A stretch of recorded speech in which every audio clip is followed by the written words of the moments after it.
ఆ కంటైనర్లో డ్రగ్స్ లేవట. అందులో ఉన్నది డ్రై ఈస్ట్‌గా నిర్ధారణ. స్పష్టం చేసిన సీబీఐ ఎట్టకేలకు కొలిక్కి వచ్చిన Visakha port drugs container case. వారం క్రితం కంటైనర్ రిలీజ్ చేశాం.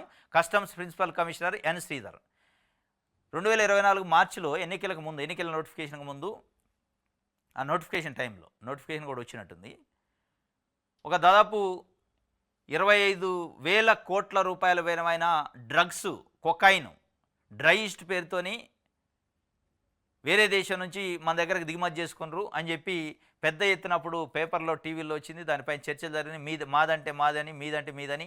అంటే అది ఇప్పుడు సిబిఐ తేల్చిందట. దాంట్లో ఏమి లేదు, ఒకటే డ్రై ఈస్ట్. అది ఇగోదు రాష్ట్రంలో పెను ప్రకంపనలు రేపిన కంటైనర్ వివాదం చివరకు తుస్సుమంది. ఎన్నికలకు ముందు విశాఖ పోర్టుకు వచ్చిన ఒక షిప్లో కంటైనర్ డ్రగ్స్ ఉన్నట్టు పెద్ద ఎత్తున ప్రచారం జరిగింది. పోర్టుకు వచ్చిన షిప్లో డ్రై ఈస్ట్ పేరుతో పెద్ద ఎత్తున కొకైన్ వచ్చిందని, దానివల్ల దాని విలువ వేల కోట్లు ఉంటుందని అప్పట్లో ఈ ఏడాది మార్చిలో పెద్ద దుమారం ఎరిగింది.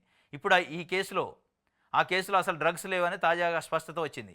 సంధ్యా ఆక్వా చిరునామాతో బ్రెజిల్ నుంచి విశాఖ చేరిన ఇనాక్టివ్ డ్రై ఈస్ట్ కంటైనర్లు డ్రగ్స్ లేవని తాజాగా సీబీఐ తేల్చింది. వైజాగ్ పోర్ట్ డ్రగ్స్ కేసులో సీబీఐ విచారణ ముగిసిందని, కంటైనర్ షిప్లో ఎటువంటి డ్రగ్స్ లేవని నిర్ధారణ అయిందని సీబీఐ వర్గాలు చెప్పాయి. విదేశాల నుంచి, బ్రెజిల్ నుంచి వచ్చినాయి మార్చిలో. దగ్గుబాటి పురంధరేశ్వరి బీజేపీ రాష్ట్ర అధ్యక్షురాలు.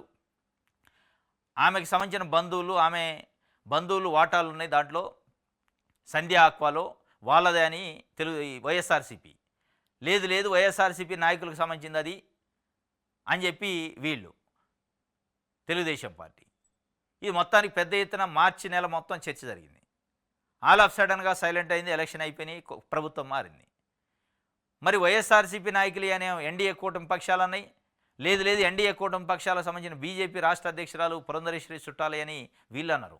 ఏదైందో కానీ మొత్తానికి ఏం లేవు అందులో అని చెప్పారు. ప్రజల్ని పిచ్చోళ్ళని చేశారు ఒక వారం రోజులు పేపర్లో, టీవీలో. ఆంధ్రజ్యోతి అయితే పుంకాలు రాసింది.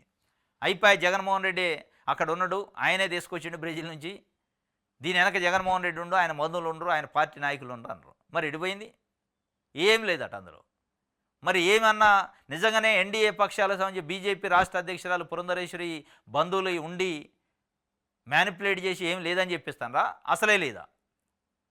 ఇగో ఇట్లా ఉంటాయన్నమాట. ఈ సెకీ కథ కానీ, కల్తీ లడ్డు కథ కానీ, ఇవన్నీ ఇట్లే ఉంటాయి. రేపు బియ్యం కథ కానీ, వీటిలలో ఏది ఉండదు. ఇదే అయింది చివరికి.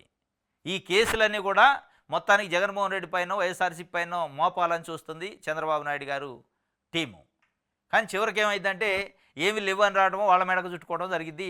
ఇదైతే మొత్తం ఆ కంటైనర్లు నడిస్తే డ్రగ్స్ లేవట ఇప్పటికి తెలిసింది.